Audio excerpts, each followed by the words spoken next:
Good morning. Here's your starter. You'll need a calculator. So pause the video and answer these questions. Okay, your answers. So your upper and lower bound, putting your values in, and 3.98 when x is in radians.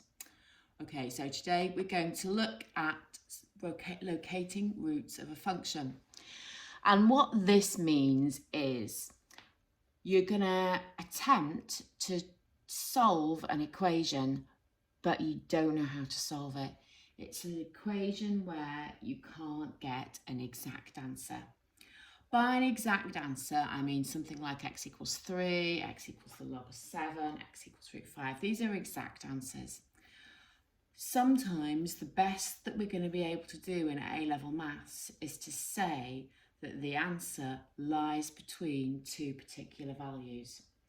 And it might be two integer values, two whole number values, but we might be able to do better than that. The smaller the interval we can get, the smaller the interval, the better, the closer to the exact answer it will be. Right, you may remember table function from GCSE. Now, table function is an amazing thing. It was really useful when you did anything with trial and improvement. It was really useful when you were working out values to be able to plot graphs.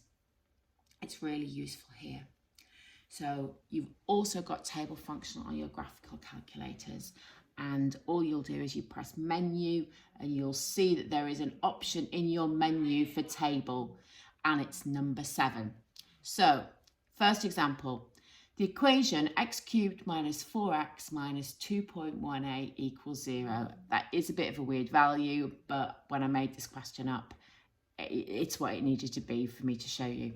So x cubed minus 4x minus 2.18 equals 0, and this has a solution between -3 and 3. So they've given you a bit of direction. Find the two integers between which this solution or this root lies. So we're going to use table function. So you're going to get your calculator and you're going to select your table function. So menu and then table. You're then going to enter the equation in. Make sure you've deleted anything that's left in there. So if you've been using graph and put any equations in, they'll be hanging around your calculator. So make sure you've deleted all those. And also remember to use the right X button. It's the button on the left of the calculator that has X, theta and capital T on it. So enter in x cubed minus 4x minus 2.18, press execute. Then set is going to be in your options. So you're going to set your table function. Your start value is -3. Your end value will be 3. Your step will be 1. Then press execute. And then if you press table, when x is -2, you'll get y is -2.18. And when x is 1, you'll get y is 0.82. So your solution lies between the two integers -1 and -2, because you're looking to get this equal to 0. So you know 0 must be somewhere between them. Using table function, have a go at these questions. So pause the video, using table function, have a go.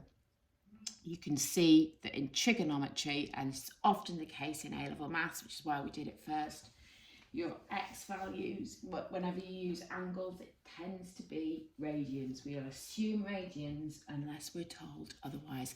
Pause the video, do these. And they're your answers. Okay, right. What we're going to do is we're going to consider an equation that we do know how to solve. So I've taken a nice quadratic equation, x squared minus 7x equals 30, and we do know how to solve this, but we're going to imagine that we don't. I know that the solutions, well, the first thing I do is I rewrite it as equal to 0, and I do know that the solutions are x equals 10, x equals -3. And what I've done is I've plotted the graph so that you can see that.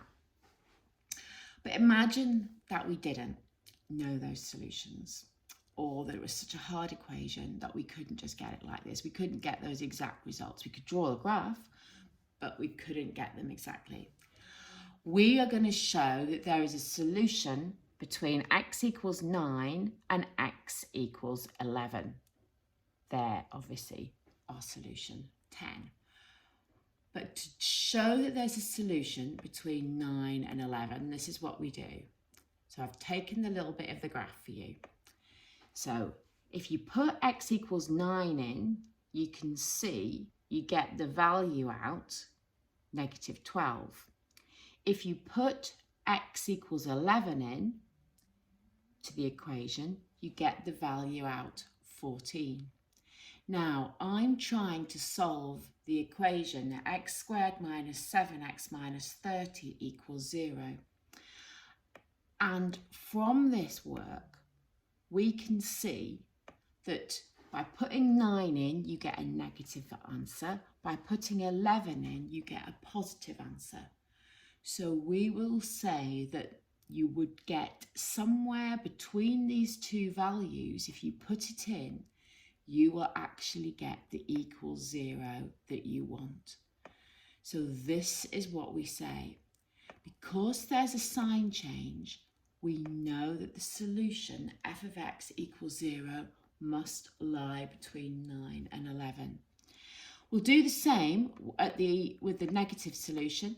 So if I take the bit of the graph where we have negative 3, so imagine I didn't know that negative 3 was a solution to make this equal 0. So I look, if I'm going to show that there's a solution between negative 2 and negative 4. If I put negative 2, x is negative 2 into this equation, I get out negative 12. If I put negative 4 into this equation, I get out 14. So again, what I will say is that because this gives me a negative value and this gives me a positive value, then because of the sign change, we know that it will actually equal 0 when x lies between them. Or there is a solution to the equation that we were asked to solve between negative 2 and negative 4. Right, this we call the sign change rule. So these are what you need in your notes. Sign change rule is fab, okay? To use the sign change rule, number 1, you've got to rearrange your equation so that it equals 0. If you were going to factorize a quadratic or use the quadratic formula, you'd rearrange it to make it equal 0. So this is an absolute must. So here is an example. If I had x cubed plus 1 equals 5x, I need to rearrange that to make it equal to 0. The sign change rule will not work if you don't do this. So you have to get it equal to 0 so you can have your sign change rule. Right, step 2. You substitute each of the two values you're going to be given and that you must show that there's a sign change. So it's going to be one of those questions where you will be told the answer in the question, so you will have to justify it with a certain amount of work. You must indicate negative and positive, and you must use the word sign change in your answer to indicate you know what you're doing. Trigonometry. We will assume all trigonometry is in radians unless you are told otherwise. And that's a good mantra for your A-level maths. Radians open up so much more for us. Okay, example 2. So this is a bit of an exam question that I've just taken the first part of. So the larger root for this equation, x to the 4 plus x squared minus 8x minus 9 equals 0, is denoted by alpha, and I've highlighted alpha, that's why it's a bit yellow.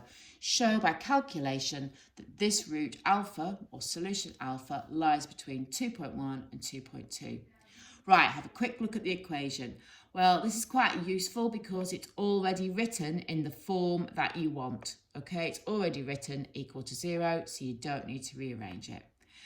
Substitute in 2.1, and this would be the notation that we use, f of 2.1. So that means you're substituting 2.1 in for x. And if I put 2.1 in there in my calculator, that's what I get out. I get minus 1.9. And that is less than 0. So this is how you will set it out. You will put the numerical value down and then you will indicate whether it's positive or negative. You're now going to put 2.2 in, and again your notation will be f of 2.2, that's putting 2.2 in, and if you put that in you will get the value out 1.6. Write it down and then indicate that that is positive. So it isn't loads of writing, but it is very important that you get the right bits written down.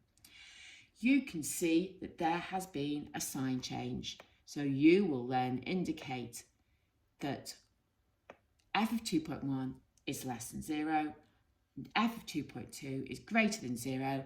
There's been a sign change, so make sure you state it so you know that f of alpha will equal 0, or this equation will have a solution when the root alpha lies between 2.1 and 2.2. And you can see here, this is what the graph looked like, and you can see that there is indeed a solution between 2.1 and 2.2 on that graph. Example 3. Show that, again, this is another exam question.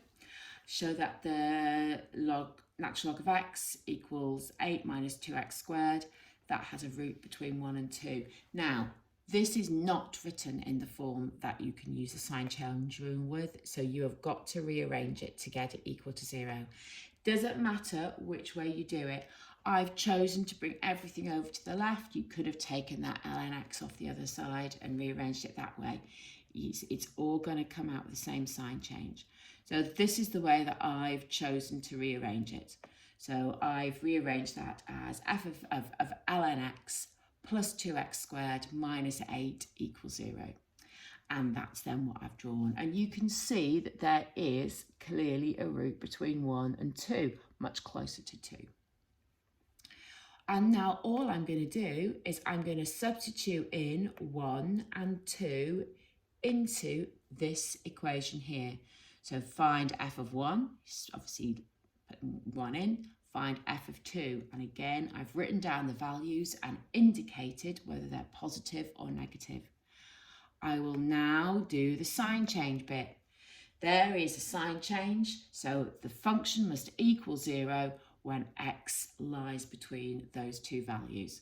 So you have answered the sign change rule fully. Right, example 4. And I've just done one in trigonometry. You can see that this is the first part of the exam question and it was 3 marks. Show by calculation that tan x all squared minus x minus 2 equals 0, and they've told you that x is measured in radians as a root between 1 and 1.1. So you'll do, it doesn't need to be rearranged. I imagine it might have an extra mark if you needed to rearrange it. So you find f of 1, write it down, indicate positive or negative. Eek, that should be f of 1.1. Quick, get that changed. F of 1.1, and I've put a comma in, not a full stop. So f of 1.1, no, having a mare. So f of 1.1 is 0.76, and that's positive. So again, you've indicated the sign change. You can see, because of your sign change, f of x will equal 0 when x lies between 1 and 1.1.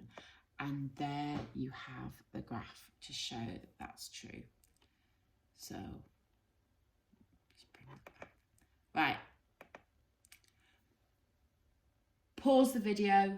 You do these questions using the sign change rule. Okay. Checking the accuracy of a solution. This you could be asked to do, and it uses your upper and lower bound skills from GCSE and then the sign change rule. So, example 5, show that the equation natural log of x equals x over 4 has root x equals 8.6 correct to 1 decimal place. So you're checking the accuracy of the solution. So first of all, rewrite this so that it equals 0. So I've gone with ln x minus x over 4 equals 0. So that's in the form where I can use the sign change rule. I'm now going to write 8.6. It's been given to 1 decimal place. I'm going to give its upper and lower bounds. So you know its upper bound will be 8.65 and its lower bound will be 8.55. So what you're going to do is you're going to put those in.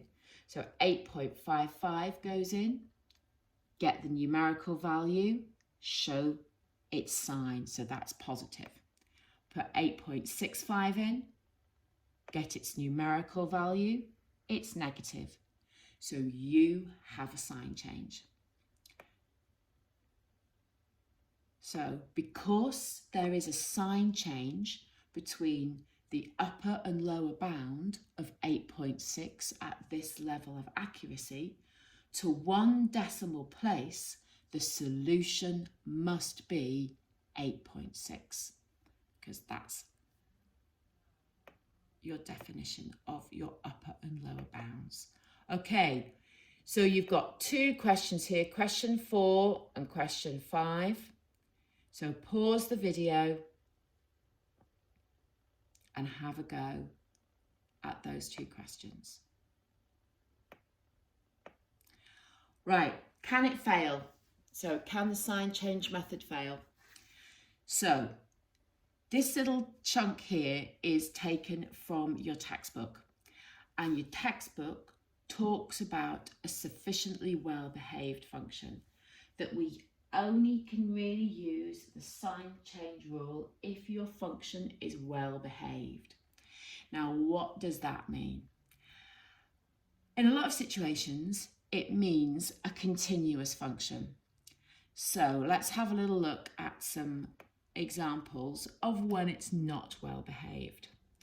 So basically, if you've got any kind of break in your function, in your graph, then the sign change rule can fail you. So a classic one would be the graph of y equals 1 over x. You can see that if you put a value into your equation, you'll get a positive answer. And if you put this value in here, you're getting a negative answer. But that does not mean that there is a solution between those 2 values, because this graph never crosses the x-axis. So here, your sign change rule will fail. And again, here, there's some really odd functions where they have gaps in. And so here, there's no solution. These are not well-behaved functions. In fact, it says if your graph has a vertical asymptote, so if you've got some values of x or a value of x for which your graph is not defined, if there's a break in it, then you'll get a sign change, or you could get a sign change even if there is no solution. So there's no solutions there, but there are sign changes. They are fails. Again, if you look at this one here, if you get a curve which touches the x-axis, you can get, so if I put b in, it's positive. If I put a in, it's positive. There is a solution, but there is no sign change. So it's a different sort of fail. And again here, if you take the interval, too large an interval here, so here you've got some kind of quartic equation, equations to the power of 4. Yeah, there's 1, 2, 3, there's 4 solutions, but you've got no sign change because the interval that you've taken to substitute in has been too big. So if you put A in, it's positive. If you put B in, it's positive. So there's no sign change. So you could be led to believe that there are no solutions between A and B, where there are clearly 4. So lots of ways for the sign change rule to fail, and you need to be aware of them. Right, last example, example 6. Slightly more complicated equation, but it's going to be one which is going to be able to show a failure. So show that the equation has a solution between -1 and -2. Straightforward. So all you're going to do, it's rearranged in the way that we want it to be. So all you're going to do here is substitute -1 in and substitute -2 in, and then say what you know you need to say. You've got to say there's a change of sign, so solution between those two values. And again, make sure everything is written down. Now, there's obviously something not okay here, isn't there? You know that when x equals 0, this is not defined. This is not going to be defined. So, although it might look like it's going to be. So part B, we're going to find f of -0.5 and f of 0.5. And I imagine there will be a sign change. Yep. If you put -0.5 in, you get a negative value. If you put 0.5 in, you get a positive value. Okay, what does this mean? Does this mean that there is a solution? No, it doesn't. You know there isn't going to be a solution because there is a vertical asymptote at x equals 0. It's undefined for x equals 0. You can't take x equals 0 as a solution. So it's a failure of the sign change rule. Okay, and last two questions. So if you pause the video, have a go at question 7 and question 8. So pause the video and have a go at those. Remember, this will be obviously in radians, and then there are your answers.